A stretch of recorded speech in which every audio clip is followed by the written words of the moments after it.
and we're happy to listen to any suggestions that you might have. We've had 4 years of promises. We've had meetings after meeting after meeting. I've worked with transport. We're supposed to do this co-production thing. And we are going to do that. I've worked with 365. Hello, this is Stuart Richardson. I'm here representing the Birmingham TUC today. There have been 2 protests taking place outside the council. A very angry one by parents of children with disabilities, autism, who are reliant on the council to provide transport to school. And this has been dramatically failing. In some cases, the transport not turning up at all, 4 hours late. And this despite a month ago, Ian Ward speaking to these parents, saying that the service is going to be dramatically improved. He has been here today and he's had a very, very hostile reaction from the parents that he's not delivering, etc. The other reason we're here is that the Birmingham Council is passing a resolution about food poverty, demanding the government provide a food guarantee to millions of people who are actually on the verge of starvation, including many children. And the council is passing a resolution demanding government action on this, which is most topical because the government is imposing a £20 cut on universal credit, which finances the poorest people in Britain.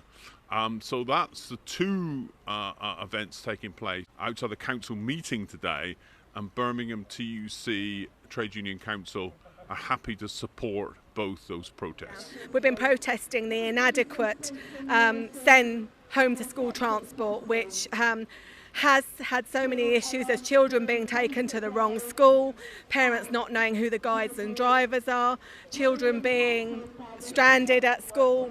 And this isn't the first time we've protested. We've been protesting for years about this, and every year the council say that they're going to improve it, and every year for us we feel that there are things that get worse. So this year the transport's been catastrophic for many families. There's been children stranded at schools for many hours, and children at home waiting to go to school. And people don't think that when you're dealing with complex needs children, the mode at which they transition to school is really important for them to access education safely. So if your transport is right and safe and suitable, and your children can then get to education settings that are right, then they're going to be able to access education. If children are disrupted in the morning, then it's going to affect their placements at school. And there are children I know who've had transport issues that has significantly impacted on these children's ability to be educated in their schools.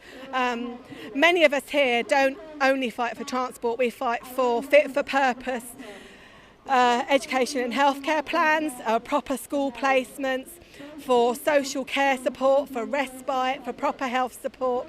And we've had 10 years of Tory austerity, which has impacted on the most vulnerable, but also we've had many years of this Labour administration under Councillor Ward, where they seem to be spending an awful lot of money on short-term people that come in and do assessments and try and do improvements, but actually they're leaving us in a worse predicament. So we'd like to see the education budget ring-fenced so we can see where the money is going, and then if there isn't enough money we can say to the government, you are not giving us any money, because I actually think it's a case that the government isn't giving us any money, but I also think it's a case that our local government, because the money's not ring-fenced, isn't spending it in a way that is suitable for our kids. They are spending it, I'd say lawfully, because they're allowed to, on consultations and trying to save money, but actually that's not helping us. Thank you.